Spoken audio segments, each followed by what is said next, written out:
Hey guys, how's it going? It's X666X Iron Maiden, and today we are checking out for the first time on the channel McStine or McStine, however he pronounces his last name, and Minnemann. So this is Marco Minnemann, and is the only one I know from the group. I can't remember the other guy's first name now. I read it one time and now I can't remember it. But I follow Marco Minnemann on Instagram, and they were showing clips from their project together, which was very jazzy. The part that I heard. Kind of like prog jazz, I guess. And it got me interested, and I seen they dropped this album this year, like 5-6 months ago, and I wanted to check it out. So this is going to be called "The Horse Is Dead." Marco Minnemann's, like I've mentioned it many times on the channel, he's like one of my favorite drummers on the planet, along with like Gavin Harrison, Sonny Kaguchi, and others. He's really far up there on my list, actually. Really loved his work with Steven Wilson and with Guthrie Gauvin, his project that he has with him, and I can't remember the bassist's name, and I can't remember the name of the group, but you know how I am with names. I'm terrible with names nowadays. I used to be so much better with names. But anyway, this is going to be "The Horse Is Dead." Not quite sure what it's going to sound like completely, because I haven't heard anything from this project, so let's get into it.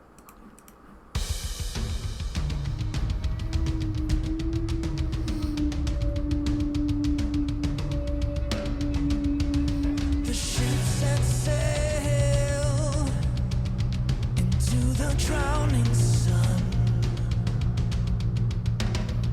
goodbye love,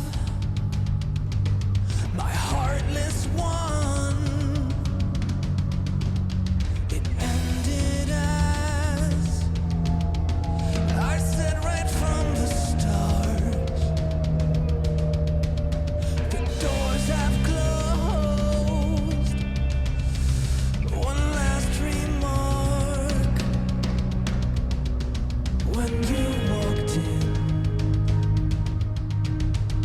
there are millions of us out there alone.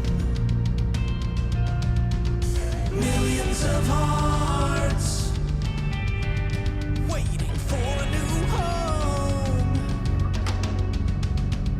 Okay, I'm going to stop it there, because it looks like it's not really going to do a change up. So, I can hear a lot of elements of like old school prog, like little elements throughout mixed into here, like little like synthesizer sounds or keyboard sounds going on in the background. Kind of remind me a lot of like old school prog, like going back to like 70s, 80s stuff, with a pretty modern twist on it. Like, I'm really enjoying his vocals. He makes like very unique choices here and there. He'll like sing a part, and he'll sing like a part that follows like the same pattern, but then he'll change it just slightly, just the way he sings it, just barely enough to even notice. But it's little nice changes, even in this first minute. I do believe Marco Minnemann is only playing the drums, and I think McStine, wherever it is, I believe he's playing everything else plus vocals. I believe that's what it is, because I've never seen Marco play any other instrument other than drums, so I don't know if he's capable of playing other stuff, or if he even does other stuff. So I'm assuming that's how this is. So far, pretty cool. Nothing that's blowing me away or anything like that, but I like where we're going, and I'm curious how we're going to keep going into this. Waiting for a new home. Fear of the dark. Afraid of the sun. Sometimes I hate your stories. Then I'm sad when you're gone. Bold and happy, as if there's nothing wrong. He's almost singing kind of like Roger Waters did on like The Wall for Pink Floyd. Like it's almost like screaming or yelling, but more on the singy side than Roger Waters. But it sounds like he's like yelling the lyrics, kind of like, you know. You guys, hopefully you guys can hear what I mean. I'm gonna just back it up a sec here and do it again, and then we're just like just a little observation I just made. I thought I'd heard something similar to this before, and I think that's where it is. As if there's nothing wrong. Yeah, a little bit. Through the silence breaks the song.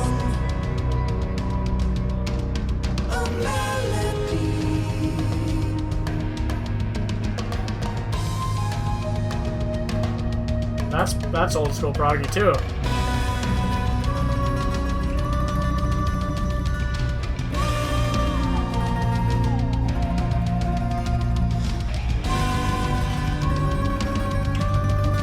That sounds very like Alan Parsons' project. He did that same sound on one of his big hits. I wish I could remember the name of the track, because again, I'm bad with names and remembering things on the spot.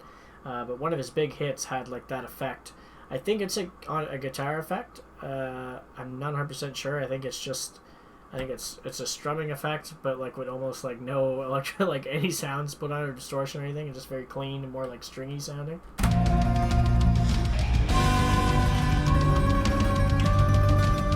It could even be a ukulele.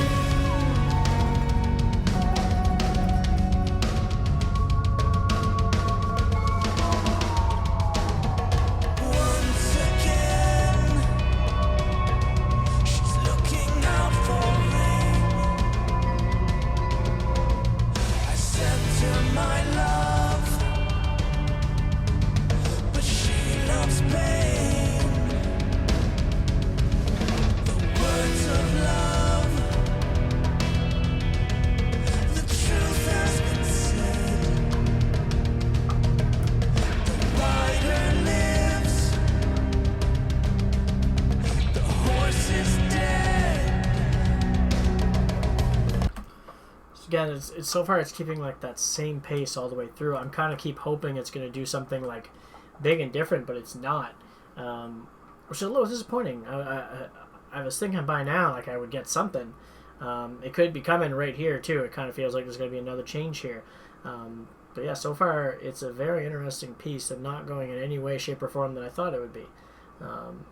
Still enjoying it. I just, I was kind of looking forward to like a build-up of some kind, maybe by now, or something like that. I could have just, maybe I picked one of the tracks that just happened to be, the opposite of the rest of the album. This is the last track on the album, but it also had the most views.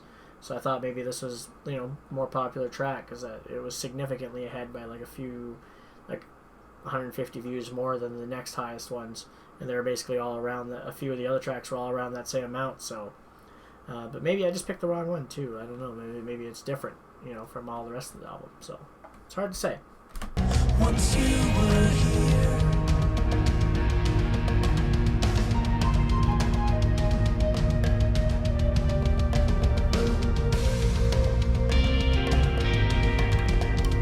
It's almost tribal with the drums, because he's just kept that beat a lot of time through the song.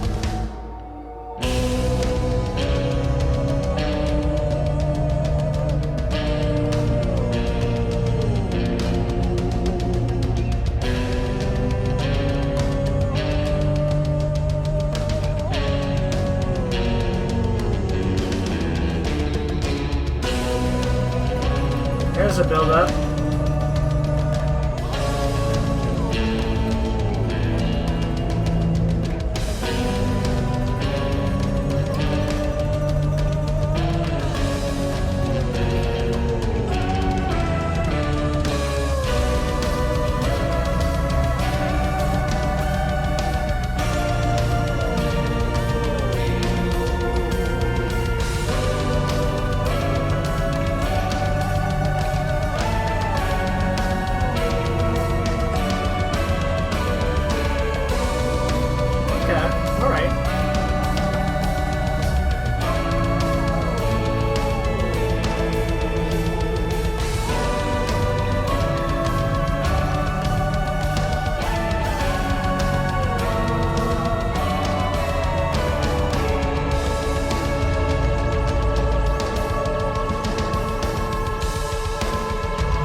Interesting track. They did finally build up at the end.